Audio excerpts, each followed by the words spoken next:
my great pleasure to welcome Suren Dutia. He is the CEO of TiE, the organization fostering entrepreneurship globally. Suren, it's a pleasure to have you here. Well, thank you for inviting me. I'm delighted to join you this morning. It's been a great conference, a global entrepreneurship program. I've spoken to a lot of accomplished individuals. I wanted your take on the current economic crisis we are facing. It's probably the worst that we are facing in a generation. Wanted your take on it. Well, indeed, this is a very, very difficult economic environment. It's sad when so many people are out of work. But I think in the midst of this kind of economic downturn, entrepreneurship is the right paradigm, because if we look back at the history, some of the most exciting companies like Google, Apple, Microsoft, they all started during the economic downturn. And I think there are some obvious reasons for it. When the economy is down, there's a lot less competition for talent. It's more cost effective to do business.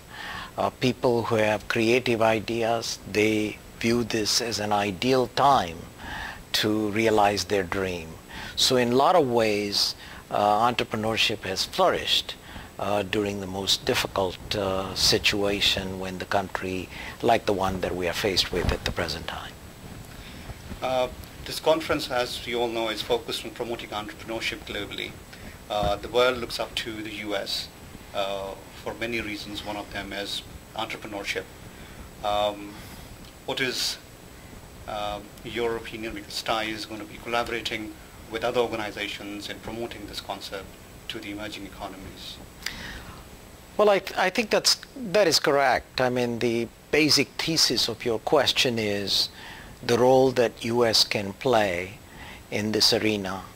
And I happen to believe that a number of government programs, including foreign aid, have been of questionable value.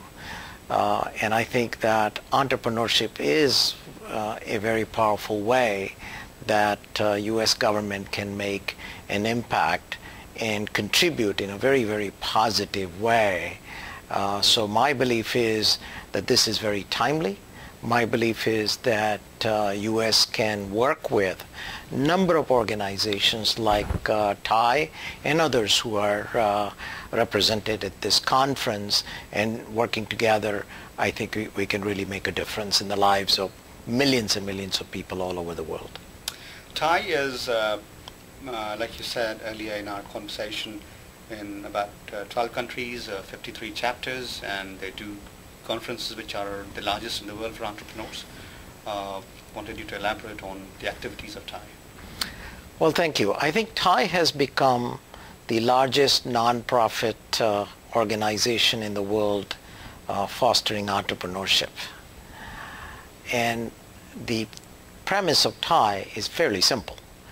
Entrepreneurship is the most powerful paradigm for eradicating poverty, creating jobs, facilitating economic development, building human capital, and in my judgment, even institutional redirection. So that's the premise of TiE, and I think we are involved in an activity which is universally needed. And this is why I think we've enjoyed the kind of growth where we have grown from one location in Silicon Valley in 1997-98 to 53 cities in 12 countries. So we are talking about, in the period of about 10 to 11 years, we've enjoyed phenomenal growth, and I think best is yet to come. Finally, having been to many chapters around the world and as the CEO of TiE, are there couple of takeaways that you can give to our audience? But what do you see essentially in an entrepreneur? Who's an ideal entrepreneur, in your opinion? Well, entrepreneur is a person who has this uncanny ability to realize his dream by thinking of things that most people don't think about. He or she is a risk taker. he or she is a creative individual, he or she is willing to innovate, he or she is able to share their own vision and dreams and get a lot of people involved and make this dream come true. So I think entrepreneurship is a very, very exciting and noble activity, and there's no better time than the one we are in. So I'm very excited about the future of entrepreneurship. Suren, again, it's a pleasure to have you. Thank you. Thank you.